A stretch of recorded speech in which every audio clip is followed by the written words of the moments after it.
Hello, and welcome to another episode of Solipsist Watched, where this week I watched National Lampoon's Christmas Vacation from 1989. And now that this has been on screen very briefly, I am going to get off of the original poster and onto a better one made by a fan, because I hate this poster. I've always hated this poster. Don't like it. Doesn't make any sense. Doesn't look good. I don't like looking at it, and I don't think you should have to either. So here's a fan poster instead. Anyway, so this movie is also sometimes just referred to as Christmas Vacation. National Lampoon came out with a whole bunch of films throughout basically the 70s through the 2000s. I don't know if they still make stuff really. A variety of comedy films. National Lampoon was originally a comedic magazine that I think it was a quarterly originally or something like that. But for those of you who are too young to remember what a magazine was, that's a joke. God, I hope that's a joke.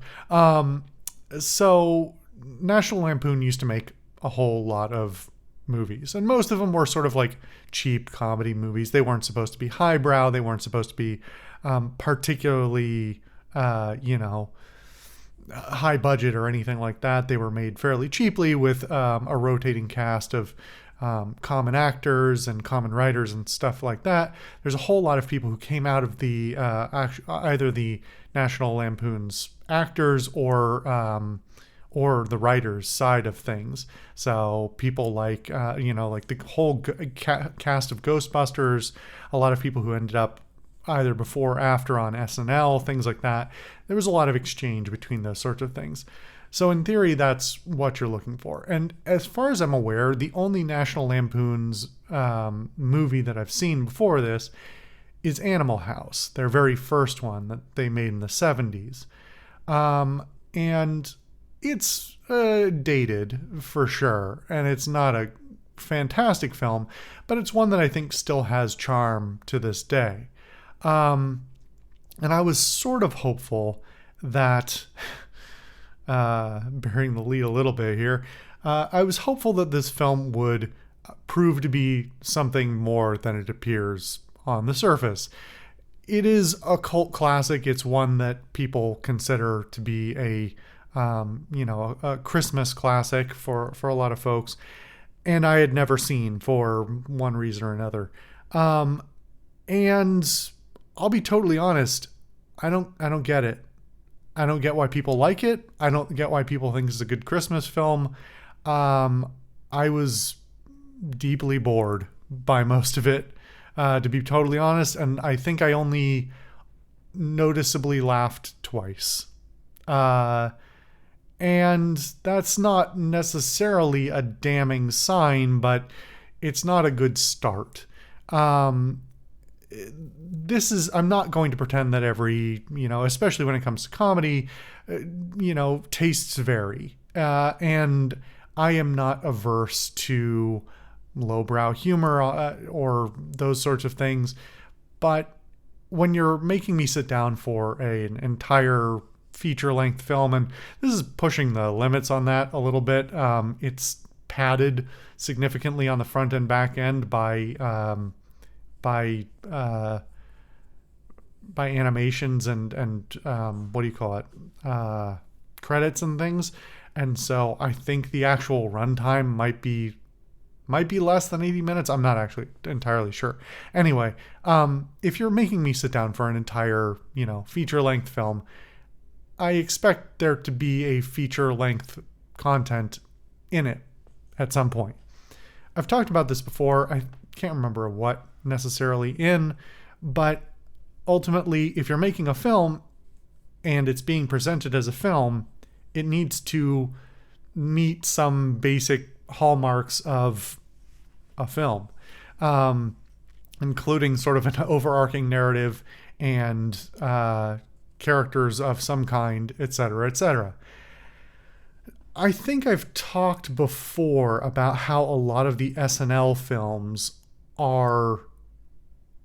have some of the similar problems that I see in this one, which is that they are more of a collection of sketches than they are an actual film. They're just a collection of sketches with a character through line or something like that. And that has been the case SNL has made films or had films associated with a bunch of people from its cast for a very long time. I feel like I watched an SNL film at some point in this series, and that's why. Anyway, that's neither here nor there.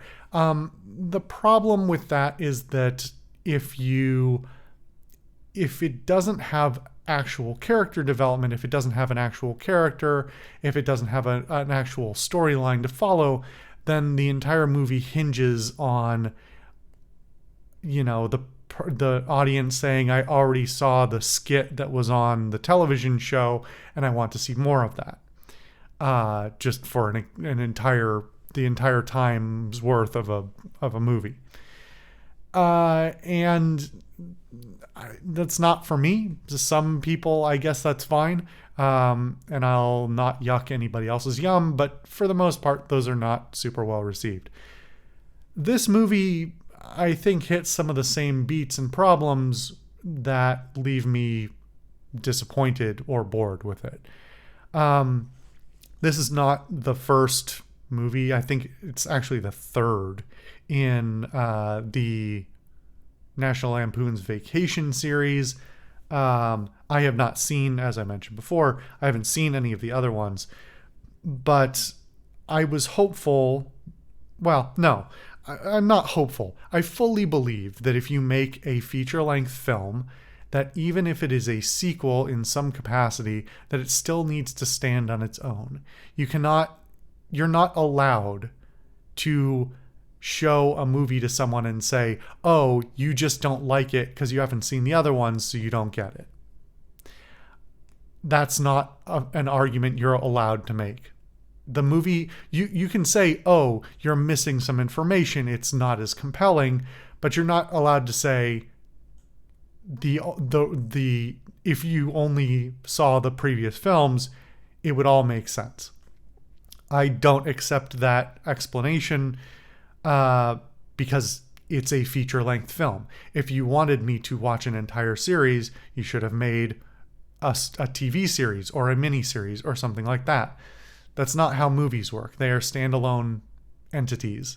I just don't accept that you need to have prior context. Maybe to improve it, maybe to have a better understanding, but not for it to stand alone on its own. So if anybody's in the comments already thinking they're going to say, oh, well, you just don't get it because you don't get the history of Clark Griswold, well, sorry, not an argument I'm going to take.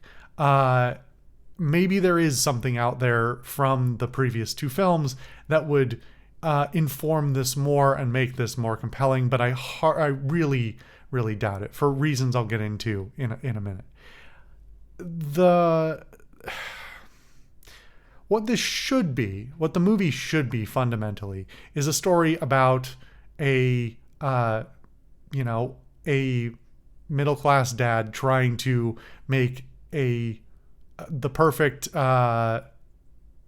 Christmas for his family, and it all going wrong because there's a whole lot of movies that came out mostly after this one, but a few before as well, that do basically some version of that same premise, whether it's the Santa Claus or any number. I don't know. It's been a long time since I've watched a lot of those movies, but a lot of them run sort of the same kind of thing. The Christmas comedy usually comes down to you try and have the perfect Christmas. It goes awry. Things don't work out. Things break, blow up, get separated. Whatever happens. And that's fine. And that's the narrative that this movie wants to put forward, but it doesn't. And the number one problem with that is our main character, Clark Griswold, played by Chevy Chase. Clark Griswold is not a nice or compelling character. He's kind of awful. And there is certainly something to be said for a context, a cultural context, a cultural time and place. As I've talked about before, we always have to look at cinema through the lens of both the time that we're watching it and the time that it was made. And there's something to be said for the normalcy of a lot of sort of kinds of humor or kinds of narratives that were totally acceptable especially in the 70s, 80s, 90s, that would not pass muster these days. But, and so what I'm saying is this is not alone in having some of these features. But it doesn't change the fact that ultimately, even for the time, even if it was normalized, Chevy Chase's character is not a good dad. Like, he doesn't appear to be a particularly, he cares on the surface. And I don't want to get too far down this rabbit hole and start like condemning an entire generation of culture for how it idealized, these cultural rituals into a point where they meant nothing other than the ritual itself, and the actual effect was secondary or not calculated. That's a whole other rabbit hole we could get into that covers a lot of Christmas movies and a lot of holiday things in general. But let's just focus on Clark Griswold for the course of this movie. Clark does not seem like a happy person. Clark seems like somebody who is a man on a mission, and he doesn't really care about anybody else around him because he already has his idea of what the Christmas is going to be, and his family is coming along for the ride, whether they're particularly liking it or not. Now, part of this is a framing problem because Clark, I think, is supposed to be framed as sort of the competent idiot, somebody who's supposed to be portrayed as having good intentions, but ultimately either out of personal incompetence or just, cosmic roll of the dice, keeps having bad things happen to him and things go awry because it's funny. And I don't think that doesn't sufficiently cover all of the things that happen. There are plenty of comedy movies throughout the 70s, 80s, and 90s, and plenty of Christmas movies as well. That, for in particular, Home Alone being one of the most widely seen ones, come to mind as far as like ridiculous over-the-top scenarios that result in slapstick antics that are entertaining because the characters are individually compelling. The best part of Home Alone is the thing that makes Home Alone compelling is the kid versus the two bandits is something we care about, and we care about because we're worried about a fairly innocent kid who's been put in an unfortunate situation and generally seems trodden upon, versus these comically evil wacky duo who are charming in their own evil sort of way. That's not true of this movie. So we have Clark, who has a job he seems to like, but is only basically used to fund his family life, except he makes a bunch of terrible decisions, doesn't do things that would help him, does things that would hurt him deliberately, etc., etc. He's not just stupid. He actively makes bad decisions that you can't believe that somebody of his level of knowledge and competence should be making. And so when the joke is, I didn't bring a saw, I don't believe you.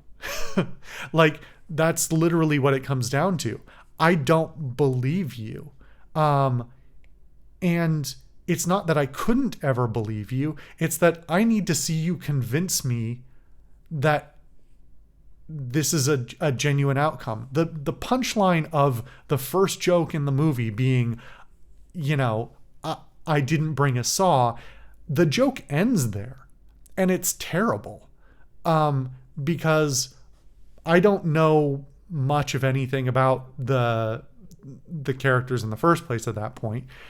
But the joke just ends there. So rather than having him react to that and go, oh, I left it in my bag, which I put on the porch, and so now it's on the porch, and I didn't remember that because blah blah blah blah. You could extrapolate on this joke, but you don't. And so the joke not only doesn't, it just comes to an abrupt halt and falls flat, and it's not funny.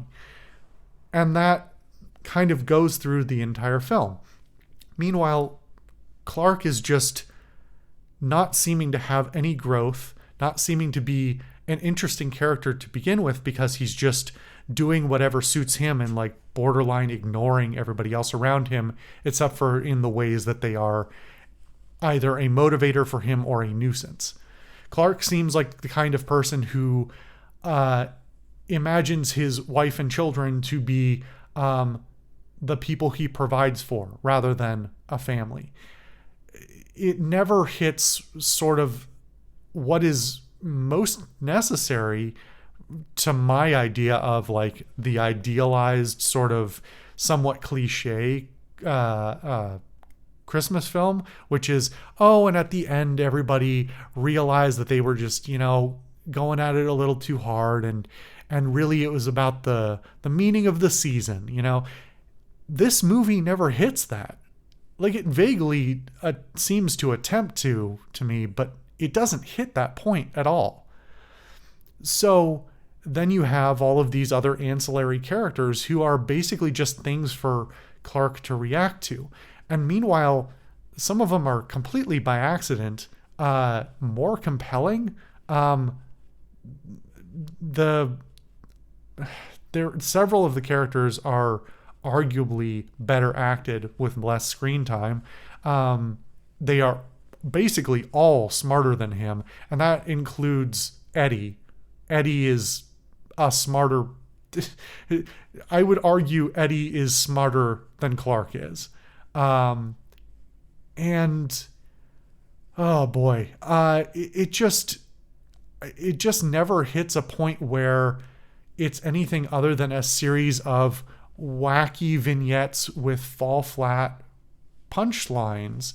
The comedy never swells, it never accelerates. It's a series of events that happens to a character who we don't particularly care about, or I don't, at least.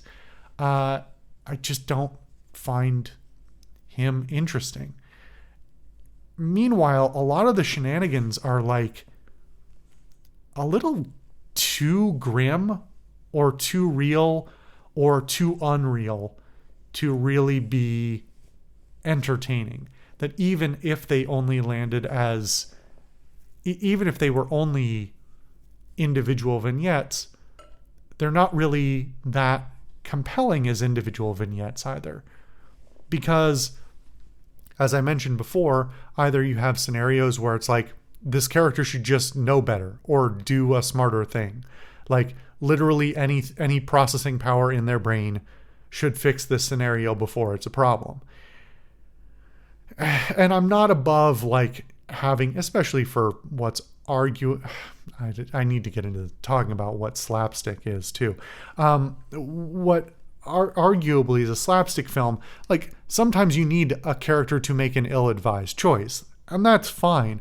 But when it falls flat, it puts you back in the looking at it in the stark contrast, the bright light of day, and going, but he just shouldn't have done that. And I'm not laughing. And that happens a lot.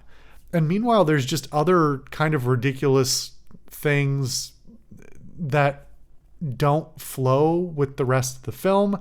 There's putting the lights on the house that dim the entire city, which in a different film would be funny, where it cuts away to the insert shot of somebody turning on the emergency nuclear reactor to power up the rest of the city. But part of the reason I have never liked that poster that I showed at the beginning, and I like it even less now, because spoilers, That never happens. He never electrocutes himself, and he should. Like, he should, and he doesn't. That's not a plot point. He doesn't even, there's not even a blown fuse. And it's not even a subversion of the joke that they're setting up, because they do a bunch of shots of things that should go wrong and don't. And then the joke is he's an idiot and doesn't understand how the wiring in his own house works. But then somehow magically it also works in such a way that rather than blowing the main breaker or anything like that, that would run any sort of, it's a different, comedic route, but it's arguably a more compelling one than haha, and then they needed more power because he used so much power. The one where he blows a bunch of fuses and then blows the big fuse, and then he's an idiot and doesn't know how to fix what he's doing, and it causes a bunch of inconvenience for other people, is a much funnier potential than what they actually do, which is he's just dumb and does it wrong a bunch. And his family is also kind of dumb and is like also doing things wrong. I'm getting like twists and turns. It's hard to even organize my thoughts about this film because it is such sort of a narrative mess. There's just dark jokes like, haha, we fried a cat. That's real funny, right? Our Alzheimer's ridden aunt came, wrapped her cat in a box that we'll then shake the hell out of, and then the cat will eat a wire and electrocute itself into a crisp. That's funny, right? And we'll just leave the joke there. I don't get it. Is that funny? Like, it's not even paced well. It's not shot well. It's not even used as part of a bigger gag or something like that. And there's a lot of things like that throughout this film. There's a lot of, the whole thing is lowbrow, often gross out humor. In addition to his other character flaws, Clark is also the lecherous masculine character for reasons. I don't know. I guess that's funny. It's, of all the characters who should be the like gross lecherous guy, the alleged family man being one, and unabashedly one, not even one who's particularly struggling with it, who actively fantasizes well around his family, is like gross at the very least. And again, is another nail in the coffin of Clark Griswold is a terrible dad whose family deserves better. What else? Is there anything else in particular I want to talk about before I turn in on the rest of the structure of the film? I don't think so. I've probably rambled enough. Production-wise, this is very, very cheaply produced. Not cheaply enough, though. This is $25 million, and it made like $73 million, apparently. And that's too much money for how mediocre this film is, and how few actual locations are used, etc., etc. It's kind of wild that they spent that much money and it looks as bad as it does. The director has like basically no other. I think there are a few other very minor credits, but this is by far their most well-known film, and yeah, it's not a well-produced, good-looking film. It uses a lot of sort of cheap techniques. I don't know, things that are not cinematically very nice to look at, but are used as sort of hacks to get around other cheapness, I guess. There's a lot of the kind of editing and shooting that is used for comedy films throughout the 80s, 90s, and 2000s even. That is, various versions of video manipulation and framing down and stuff like that that's used to sort of just fix stuff in post. Things that, we only had one take, or we sped up this footage, or whatever. Those sorts of things. It's kind of all over the place. But it's in the grand scheme of what's up with this film, it's a fairly minor concern. Like I mentioned, a lot of the actors are actually not that bad. But I don't know. Apparently, Chris Columbus, I think, was supposed to direct this originally, but had a like personal conflict with Chevy Chase, which cracks me up because Chris Columbus is an actual good director and would have done a better job with this. But also yet another case of, hey, Chevy Chase is an ass and nobody wants to work with him. And even in this period, he was, nobody liked working with him. So that's fun. Let's see. Anything else about the production? It's just not very pretty. It's the gags are not even shot that well. It's just sort of, there's some weird editing where they don't respect some basic editing things of like, don't pivot across 180s and things like that, and disorienting the viewer by the way you change your shots. Yeah, it's just kind of weird and all over the place, and it's not a good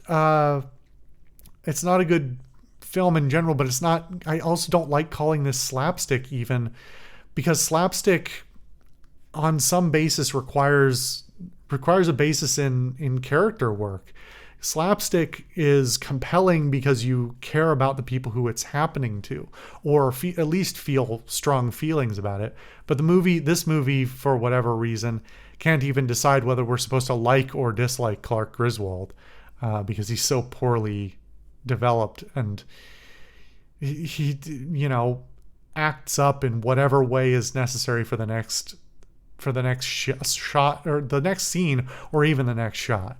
Where he'll just have a complete 180 in his behavior for God knows what reason, other than, it's what was necessary. Is there anything else I can even say about this? I don't know. I didn't have high expectations, but I was hoping I would laugh a little bit, and that it would be a slightly compelling, light comedy Christmas film that, I could at least understand why some people liked it. But I just didn't find it funny at all. I didn't find it to be particularly meaningful to the season or anything like that. Maybe I should do a video at some point. I've